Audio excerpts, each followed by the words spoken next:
Bulletin की शुरुआत करेंगे अभद्र टिप्पणी वाली खबर से। सोशल मीडिया अभिव्यक्ति की आजादी का कमाल का प्लेटफॉर्म बन गया है। आम से लेकर खास तक सभी इस पर अपनी राय स्वतंत्र रूप से रखते हैं, भड़ास भी निकालते हैं। लेकिन राजनीति के दो दिग्गज जब सोशल मीडिया पर एक दूसरे से तानाकशी करते हैं तो वो वायरल हो जाते हैं। इस रिपोर्ट में देखिए।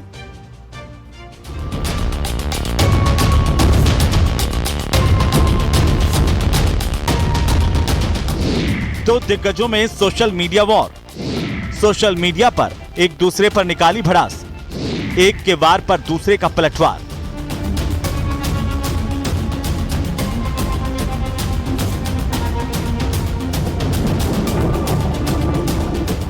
सोशल मीडिया पर इन दिनों कांग्रेस प्रदेश अध्यक्ष गोविंद सिंह डोटासरा और बीजेपी नेता राजेंद्र सिंह राठौड़ की ये पोस्ट वायरल हो रही है।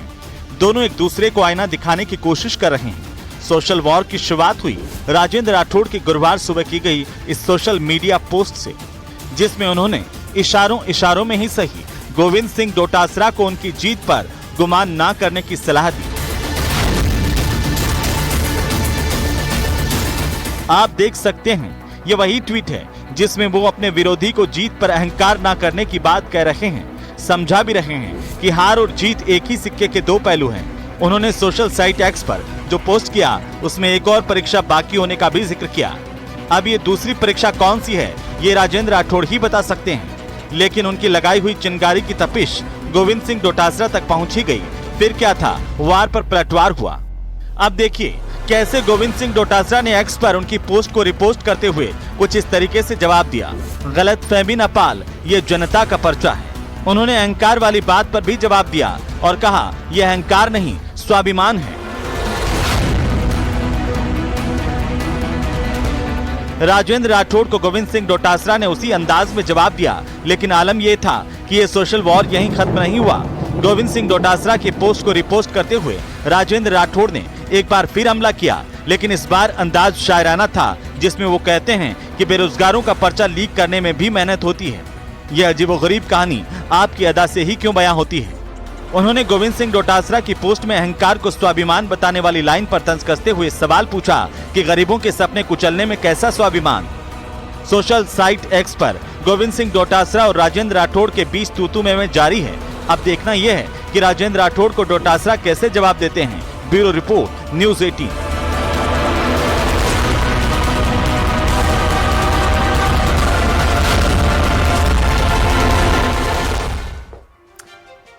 और अब बात कांग्रेस के मिशन 2024 की करेंगे। कांग्रेस ने लोकसभा चुनाव की हुंकार भर दी है। आज श्रीगंगानगर से इसकी शुरुआत भी हो गई। कांग्रेस इस बार मजबूत प्रत्याशियों को मैदान में उतारने की तैयारी में है। इसके लिए बड़ी तैयारियां भी की जा रही है। इस रिपोर्ट में देखिए।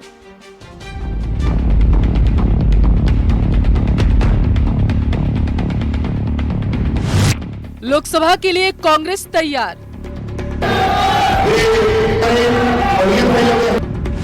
कार्यकर्ताओं में जोश का संचार। जीत के लिए प्लान भी तैयार।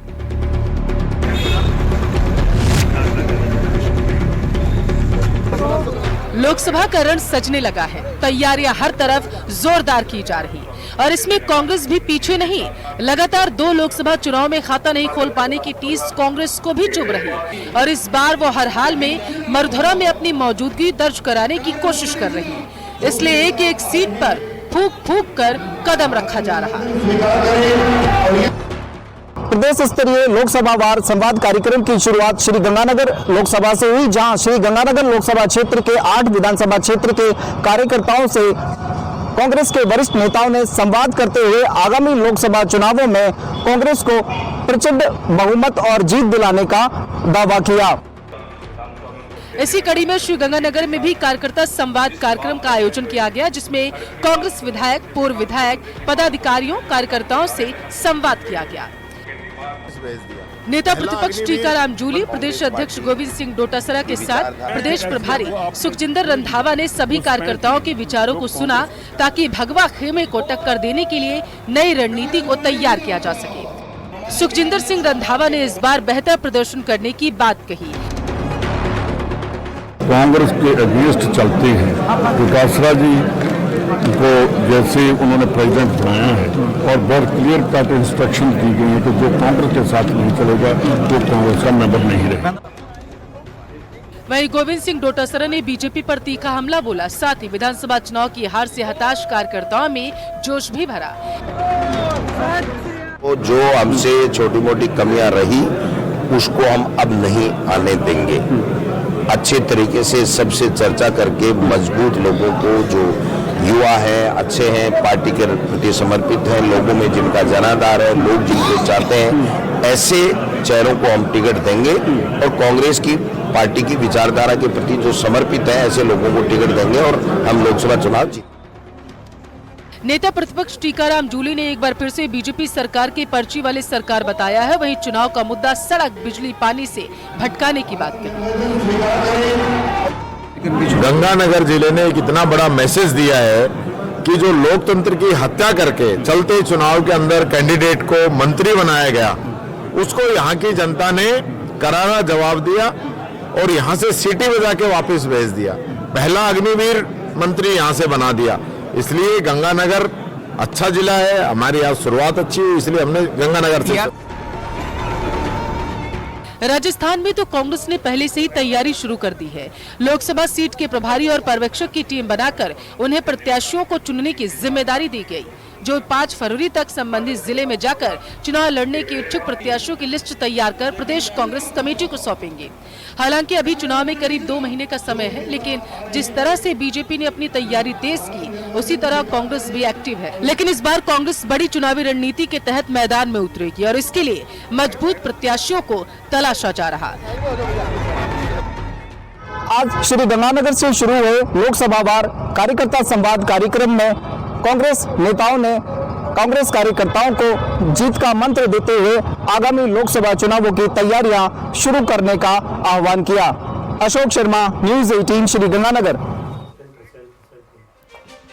तो भरतपुर में आज कांग्रेस के लोकसभा प्रभारी महेश जोशी ने जिला कांग्रेस कार्यालय पर बैठक ली। कार्यकर्ताओं के साथ लोकसभा चुनाव को लेकर चर्चा की। इस दौरान कई कार्यकर्ताओं ने हार को लेकर नाराजगी भी जाहिर की। वहीं ईआरसीपी को लेकर महेश जोशी ने कहा, केंद्र सरकार, मध्य प्रदेश और राजस्थान सरकार के बीच एमओयू साइन हुआ है। इसकी मांग करता हूं उसे उजागर भी किया जाए, जिससे कि जो भ्रांति फैली हुई है वो दूर हो सके। साथ ही उन्होंने ईडी को लेकर, कार्रवाई को लेकर कहा कि ईडी अपना काम कर रही है, लेकिन एजेंसी अंडर प्रेशर में कार्य कर रही है। बड़ी अच्छी मीटिंग हुई। भरतपुर में बड़ी संख्या में कार्यकर्ता यहाँ इस मीटिंग में पदाधिकारी कार्यकर्ता मौजूद थे। उन्होंने अपने मन की बात कही। छोटी मोटी कुछ जो शिकायतें थी, उन शिकायतों के बारे में भी कार्यकर्ताओं ने अपनी बात खुल के रखी। तो उस भावना को हमने समझा है। हमारी कोशिश रहेगी कि भरतपुर में कांग्रेस का संगठन जो है इतना मजबूत बने कि आने वाली लोकसभा सीट जिताने में वो संगठन अपनी पूरी जिम्मेदारी निभा सके। कार्यकर्ता कंधे से कंधा मिलाकर कांग्रेस को भरतपुर की लोकसभा सीट जिता सकें, इस बात का हमारा प्रयास है। और अगली खबर अजमेर से है, जहां कांग्रेस नेता धर्मेंद्र राठौड़ ने बीजेपी पर निशाना साधा है। धर्मेंद्र राठौड़ ईआरसीपी समझौते को पूर्वी राजस्थान की जनता के साथ धोखा बता रहे हैं। उन्होंने कहा कि योजना को लेकर प्रदेश के मुख्यमंत्री अलग बयानबाजी कर रहे हैं। केंद्रीय जल शक्ति मंत्री इस योजना को लेकर अलग बयान दे रहे हैं। ऐसे में जनता किस पर विश्वास करे? इस एमओयू में राजस्थान और मध्य प्रदेश को मिलने वाले पानी की मात्रा का जिक्र तक नहीं किया गया। उन्होंने कहा कि जल शक्ति मंत्री मीडिया से बातचीत के दौरान 2500 मिलियन क्यूबिक मीटर पानी की बात कह रहे हैं, तो वहीं राजस्थान के मुख्यमंत्री विधानसभा में 3500 एमसीएम से भी अधिक पानी मिलाने की बात कह रहे हैं। उन्होंने कहा कि पूर्व में ईआरसीपी के माध्यम से 3921 एमसीएम पानी पेयजल और सिंचाई जल के रूप में 13 जिलों में देने की योजना थी।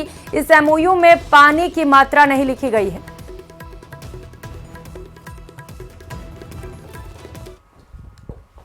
ईआरसीपी और पीकेसी को लेकर राजस्थान और मध्य प्रदेश सरकार के बीच हुआ एमओयू पूर्वी राजस्थान की जनता के साथ छलावा है। इस एमओयू में राजस्थान और मध्य प्रदेश को मिलने वाले पानी की मात्रा का जिक्र तक भी नहीं है।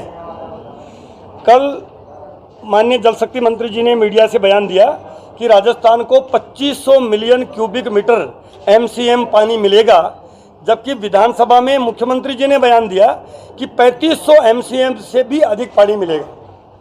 तो दोनों के बयान में विरोधाभास है। किसका बयान सही माने? केंद्रीय जल शक्ति मंत्री कह रहे हैं 2500 MCM मिलेगा, मुख्यमंत्री जी कह रहे हैं विधानसभा में 3500 से भी अधिक। और अब बात जाट के प्रदर्शन की करेंगे। केंद्र की नौकरियों में ओबीसी वर्ग को आरक्षण दिलाने की मांग करते हुए भरतपुर धौलपुर जाट पिछले 16 दिनों से महापड़ाव डाले हुए हैं। जयचोली गांव में जाट समाज के लोग गांधीवादी तरीके से आंदोलन कर रहे हैं। जाट समाज के लोग अब रोजाना एक नया पड़ाव डालने जा रहे हैं। इनका कहना है कि अगर उनकी मांगों पर जल्द विचार नहीं किया गया तो आंदोलन को उग्र भी किया जा सकता है। इस रिपोर्ट में देखिए।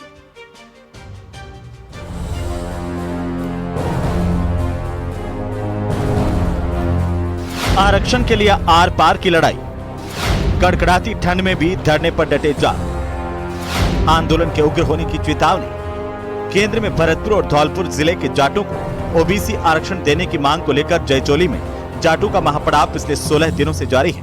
कड़कड़ाती ठंड के बावजूद आंदोलनकारी जाटों के हौसले बुलंद हैं। वे इस बार अपने हक को मंजिल तक पहुंचाने के लिए आर पार के मूड में हैं। आंदोलनकारी जाटों की मांग पर विचार करने के लिए सरकार ने 4 सदस्यीय समिति भी बनाई। सरकार से 2 दौर की वार्ता होने के बावजूद फिलहाल कोई समाधान नहीं निकला है। अब आंदोलन को और धार देते हुए जाट आरक्षण संघर्ष समिति ने रोजाना एक नया पड़ाव डालना शुरू कर दिया है। इसी के तहत बिलोट रोड डेहरा मोड़ पर पड़ाव शुरू किया गया है। आज एक नया महापड़ाव डेहरा मोड़ पर बिलोट मार्ग पर और शुरू किया गया है। रोजाना एक पड़ाव नया डालने का काम आरक्षण संघर्ष समिति के तत्वाधान में किया जा रहा है। धीरे धीरे इसी तरह से हम पड़ाव डालेंगे। आंदोलनरत जाट समाज ने साफ कर दिया कि जब तक केंद्र से वार्ता नहीं होती तब तक गांधीवादी तरीके से जगह जगह पड़ाव जारी रहेंगे। इसके लिए गांव-गांव हस्ताक्षर अभियान भी चलाया जाएगा। आंदोलन को गति देने के लिए 51 सदस्यीय टीम बनाई गई है जो लोगों को जागृत करने का काम कर रही है। वहीं जाट समाज ने चेतावनी भी दी कि अगर सरकार ने जाट समाज के युवाओं के भविष्य को लेकर गंभीरता से विचार नहीं किया तो ये सभी महापड़ाव सड़क और पटरी पर जाने को विवश होंगे। पड़ाव डालेंगे। केंद्र में सरकार की वार्ता का इंतजार है। कमेटी के नाम दे दिए गए हैं। वार्ता सकारात्मक होती है, सरकार गंभीरता से समाज के युवाओं की मांग को रखती है तो सरकार का धन्यवाद करेंगे। अगर सरकार ने पक्ष नकारात्मक रखा तो निश्चित तौर पर ये पड़ाव दूसरे रूप में सड़क और पटरियों पर होंगे, जिसके लिए सीधे सीधे तौर पर सरकार जिम्मेदार होगी। जाट समाज अपने धैर्य का परिचय दे रहा है। समझदारी और सूझबूझ के साथ गांधीवादी रीति नीति से जाट समाज आंदोलनरत है। घर घर हस्ताक्षर अभियान भी चलाया जा रहा है। सरकार समय रहते चेते। अगर सरकार ने समय रहते चेत नहीं किया तो आंदोलन तो बड़ा होगा ही, इसके साथ साथ लोकसभा चुनाव में भी वोट की चोट भरतपुर का जाट समाज निश्चित तौर पर भारतीय जनता पार्टी के खिलाफ करेगा। जाट आंदोलन धीरे धीरे जोर पकड़ता जा रहा है। जाट आरक्षण संघर्ष समिति को राजनीतिक दलों के साथ ही दूसरे समाज का भी साथ मिल रहा है। वहीं जाट समाज की चेतावनी पर वक्त रहते कोई फैसला नहीं लिया गया तो आने वाले दिनों में यह आंदोलन हरियाणा के जाट आंदोलन की तरह उग्र हो सकता है। न्यूज़ 18 के लिए भरतपुर से दीपक पुरी की रिपोर्ट।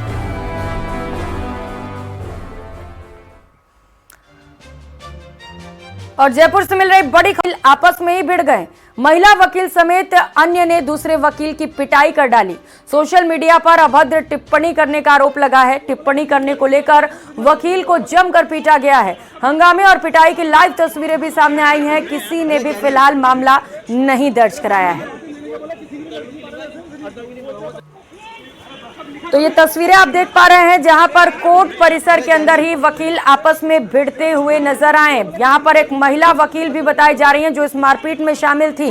हालांकि ये तस्वीर तो सोशल मीडिया पर वायरल हो गया है, लेकिन अब तक किसी भी पक्ष की ओर से थाने में मामला नहीं दर्ज कराया गया है।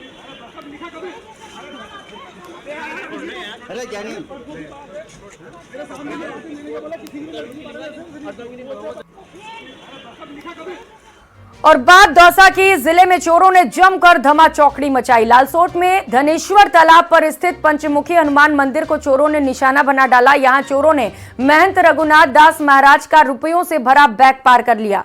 चोरी की यह पूरी घटना मंदिर में लगे सीसीटीवी कैमरे में कैद हो गई, जिसमें एक बदमाश मंदिर से बैग को छिपाकर ले जाता दिखाई दे रहा है। महंत रघुनाथ दास की शिकायत पर लालसोट थाना पुलिस मौके पर पहुंची, मौका मुआयना कर आरोपियों की तलाश में जुटी है।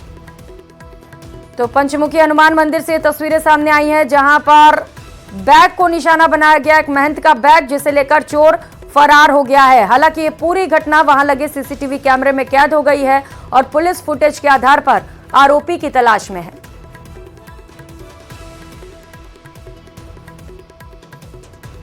मंदिर धनेश्वर तालाब डीडवाना रघुनाथ दास महंत। मैं कल 10-11 बजे आया और स्नान करने चला गया। हमारी झोली उसमें सब कागज है, पासबुक वगैरह, चेकबुक वगैरह, आधार कार्ड, पर्चा, ATM, पूरा डॉक्यूमेंट और कुछ पैसे थे।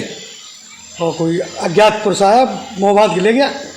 हमको 10 मिनट बाद मालूम पड़ा वो कहाँ का है, कैसा है पता नहीं। हाँ, कल हमने कर दी। कल थाने में 2-3 बजे हम दिया है रिपोर्ट। अंडर 50,000 लगभग। तो वहीं अजमेर के किशनगंज थाना इलाके में एक बार फिर बुजुर्ग महिला के साथ चेन स्नेचिंग की वारदात हुई। पीड़ित की शिकायत पर पुलिस ने मुकदमा दर्ज करते हुए जांच की शुरुआत की है। मामले की जानकारी देते हुए ASI धर्मपाल ने बताया कि गौरीनगर इलाके में रहने वाले रुचि विजयवर्गीय ने रिपोर्ट दर्ज कराई कि उनकी माताजी अपने घर के बाहर टहल रही थी। इसी दौरान 2 अज्ञात बाइक सवार उनके पास पहुंचे और चेन स्नेचिंग की वारदात को अंजाम देकर फरार हो गए। इस मामले में पीड़ित की शिकायत पर पुलिस ने मामला दर्ज करते हुए आसपास में लगे CCTV फुटेज खंगाले हैं, जिससे कि आरोपी की पहचान कर उनकी गिरफ्तारी की जा सके।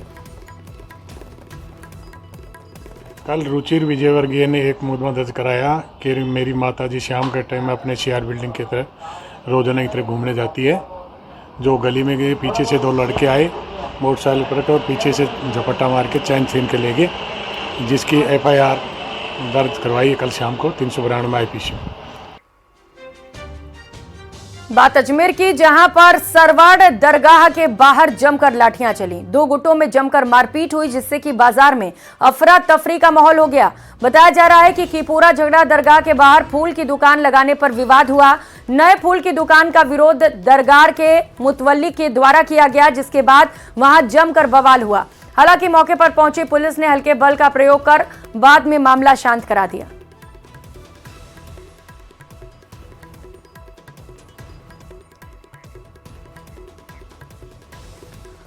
और खबरों में आगे बढ़ते हुए CBSE की ओर से आयोजित की गई एकलव्य आवासीय स्कूल भर्ती परीक्षा में डमी अभ्यर्थी बैठाने के मामले में अजमेर की सिविल लाइन थाना पुलिस ने दौसा के इमित्र संचालक को गिरफ्तार किया है। आरोपी युवक ने कैंडिडेट के आधार पर कार्ड पर फोटो को एडिट कर डमी कैंडिडेट की फोटो को अटैच किया था। पुलिस पूछताछ में सामने आया कि 200 रुपए में कैंडिडेट के आधार कार्ड में फोटो को एडिट किया गया। पुलिस गिरफ्तार आरोपी से पूछताछ में जुटी है। एडिशनल SP सुखविंदर पाल सिंह ने बताया कि सिविल लाइन थाना क्षेत्र के ख्वाजा मॉडल स्कूल में CBSE की ओर से एकलव्य आवासीय स्कूल भर्ती परीक्षा आयोजित की गई। इस परीक्षा में कैंडिडेट ने अपनी जगह डमी कैंडिडेट को बैठा दिया था। फिलहाल दोनों आरोपियों को गिरफ्तार किया जा चुका है। ये ख्वाजा मॉडल स्कूल में परीक्षा थी CBSE की तरफ से आयोजित। उसमें मूल अभ्यर्थी की जगह डमी अभ्यर्थी ने परीक्षा दी थी, जिसमें 2 आरोपी पहले गिरफ्तार किए जा चुके थे, कालूराम मीणा और दिलखुश मीणा। तो इसमें अब तीसरे आरोपी को, जिसने इसमें आधार कार्ड को एडिट करके दिया था, उसको गिरफ्तार किया है, जिसका नाम नरेश कुमार है। तो वहीं उदयपुर में गुरुवार सुबह पानी का छिड़काव कर रही नगर निगम की एंटी स्मोक गन की वजह से बड़ा हादसा होते होते टला। दरअसल नगर निगम द्वारा शहर में प्रदूषण को नियंत्रित करने के लिए एंटी स्मोक गन द्वारा पानी का छिड़काव किया जा रहा है। इसी को लेकर आज सुबह कोट चौराहे से भोपालपुरा रोड पर पानी का छिड़काव किया जा रहा था। पानी के छिड़काव से सड़कें गीली और फिसलन भरी हो गई, जिसकी वजह से आधा दर्जन दोपहिया वाहन फिसल गए, जिसकी वजह से कईयों को चोटें भी आई हैं। वहीं लोगों ने पानी का छिड़काव करने पर विरोध भी किया है। गिरी है वो तो हाथ की वजह से बच गई, वरना मतलब कोई था भी नहीं आसपास एक्सीडेंट की वजह से, वरना वो बस मेरे ऊपर ही चढ़ जाती। जस्ट पीछे बस आ रही थी।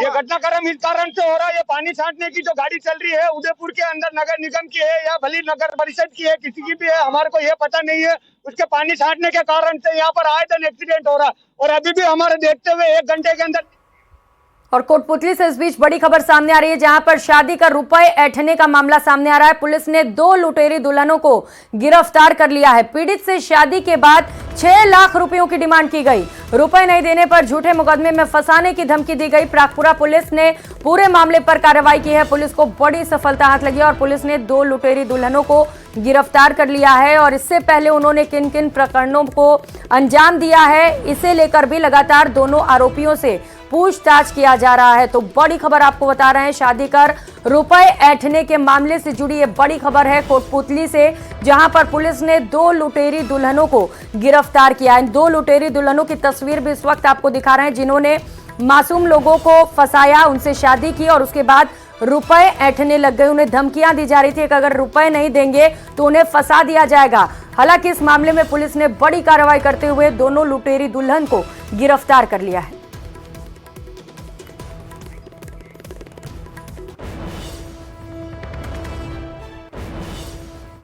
तो वहीं अलवर के रावली विहार थाना पुलिस ने बाइक चोरी गैंग का खुलासा किया है। पुलिस ने 2 आरोपियों को गिरफ्तार किया। उनके कब्जे से 1 दर्जन चोरी की बाइक भी बरामद की है। रावली विहार थाना प्रभारी पवन चौबे ने बताया कि पुलिस टीम द्वारा बनाकर बाइक चोर गिरोह का पर्दाफाश किया गया। पुलिस ने इस मामले में आरोपी अमरीक सिंह और बूटा सिंह को गिरफ्तार किया है और दोनों के कब्जे से 1 दर्जन बाइक बरामद की है। पूछताछ में इन दोनों बदमाशों ने बताया कि ये घर, दुकान और मैरिज होम के बाहर खड़ी बाइकों की चोरी करते थे और उसकी नंबर प्लेट और चेचिस नंबर बदल देते थे।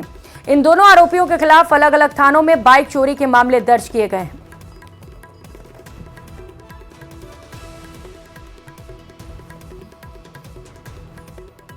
मोटरसाइकिल चोरी की लगातार जो घटना हुई थी, उन पर अंकुश के लिए श्रीमान जिला पुलिस अधीक्षक महोदय द्वारा एक टीम गठित की गई, जिसमें एसएचओ कोतवाली, एसएचओ बगड़तिराया, एसएचओ गोविंदगढ़ और डीएसटी टीम, टीम गठित करके और 2 लोगों को दस्तयाब किया गया है, जिनसे पुलिस कस्टडी के दौरान उनकी 27 की तलाशें, लगभग 1 दर्जन मोटरसाइकिल हमने बरामद की है।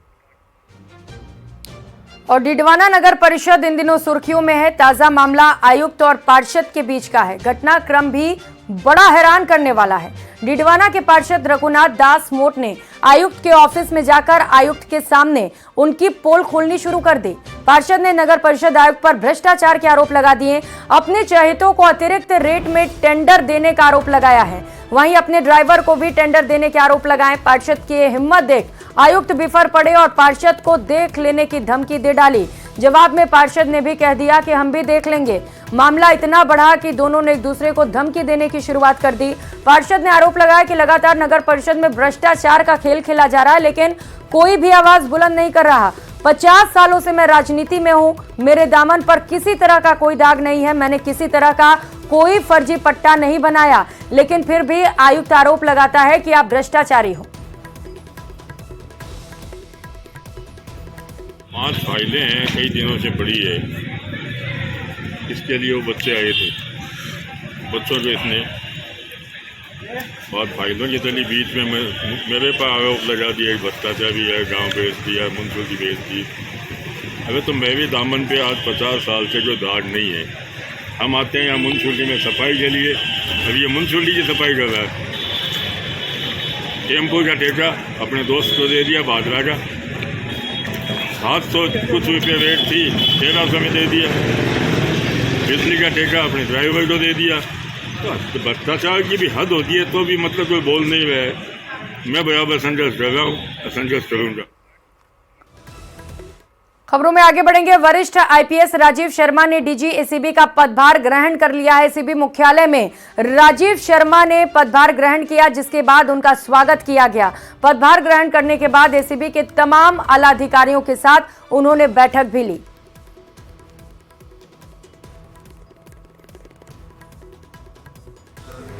के खिलाफ कार्रवाई राज्य सरकार की एक बड़ी प्राथमिकता है और मुझे यहाँ पे कार्य करने का अवसर मिला है, इसके लिए मैं आभारी हूँ मुख्यमंत्री महोदय का। और यहाँ जो हमारा भ्रष्टाचार निरोधक ब्यूरो है राजस्थान का, ये पूरे राष्ट्र में इसकी एक अपनी ख्याति है और यहाँ का कार्य जो है वो सभी जानते हैं कि बहुत अच्छे तरीके से होता रहा है। रुक करेंगे, इस बीच मिल रही एक और बड़ी खबर का। डूंगरपुर से बड़ी खबर है। कांग्रेस की बैठक में गणेश घोगरा का गुस्सा फूट पड़ा। कांग्रेस के खिलाफ काम करने पर विधायक का गुस्सा फूटा। पार्टी के खिलाफ काम करने वालों को माफी नहीं मिलेगी, यह बयान घोगरा की ओर से सामने आया। उन्होंने कहा कि जो लोग पार्टी के खिलाफ काम कर रहे हैं उन्हें कभी माफी नहीं मिलेगी। पार्टी विरोधी गतिविधि वालों को बाहर निकाला जाए। पार्टी के खिलाफ काम करने वालों को मैं कभी भी बर्दाश्त नहीं करूंगा।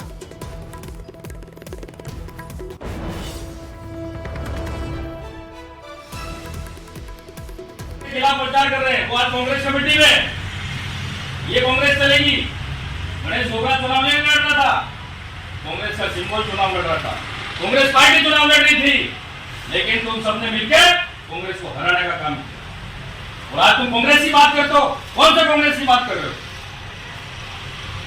वो भी समय आने पर हम बताएंगे किसने क्या किया।